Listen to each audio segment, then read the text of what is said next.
आज उपमुख्यमंत्री आमचे सहकारी एकनाथराव शिंदे साहेब आणि मी दोघेही एकाच व्यासपीठावर आहोत। खरं तर आता तिसऱ्यांदा म्हणजे आमचं महायुतीचं सरकार आल्यापासून सत्तेत आल्यापासून हल्ली 24 तास इन कॅमेरा मी शिंदे साहेब आणि देवेंद्रजी आम्ही तिघ जण आहोत।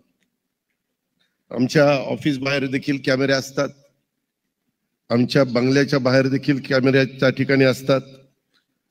मंत्रालयात आम्ही 9 वाजता गेलो तरी आज 9 वाजता मंत्रालयात आला। आता 9 वाजता मंत्रालयात आला ही काय बातमी झाली का?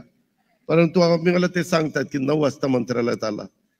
अजून आत्ताच बोलता बोलता काहींनी सांगितलं की खांडेकर साहेब समोर बसलेत, ते वॉशरूमला जाताना देखील एक जण आला, मला सेल्फी काढायची।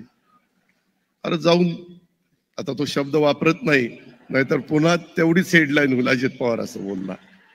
म्हणजे कुठं काही सोडतच नाही, काय करायचं कसं करायचं काही कळत नाही।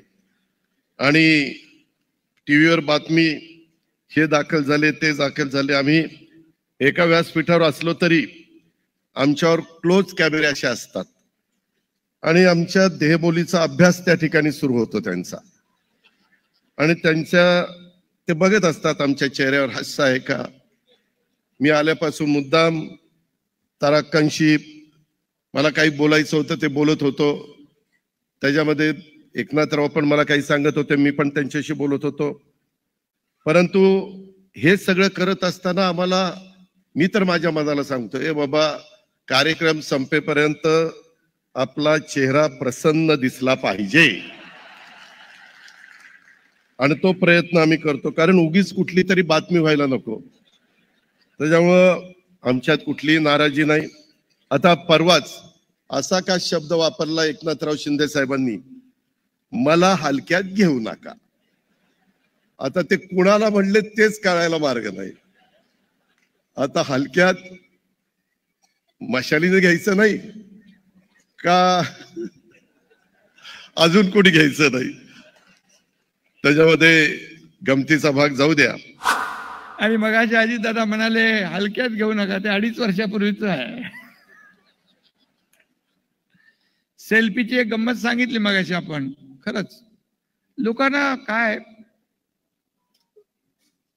सेल्फी ठीक आहे, आता काही गोष्टी आपल्याला कराव्या लागतात लोकांचं मन राखण्यासाठी।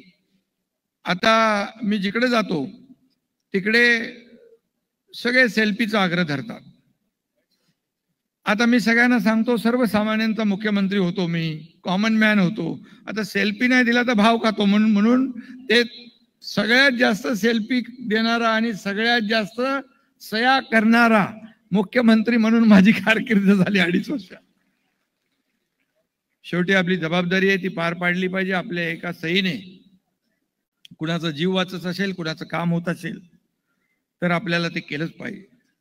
खरं म्हणजे दिल्लीमध्ये हे मराठी साहित्य संमेलन होतंय, 98 2,500 वर्षाचा इतिहास असलेल्या, 50 पेक्षा जास्त बोलीभाषा असलेल्या आणि जो जे वांचील तो ते लाहो अशी विश्वव्यापी भूमिका घेणाऱ्या माझ्या माय मराठीला मी सर्वप्रथम नमन करतो, वंदन करतो।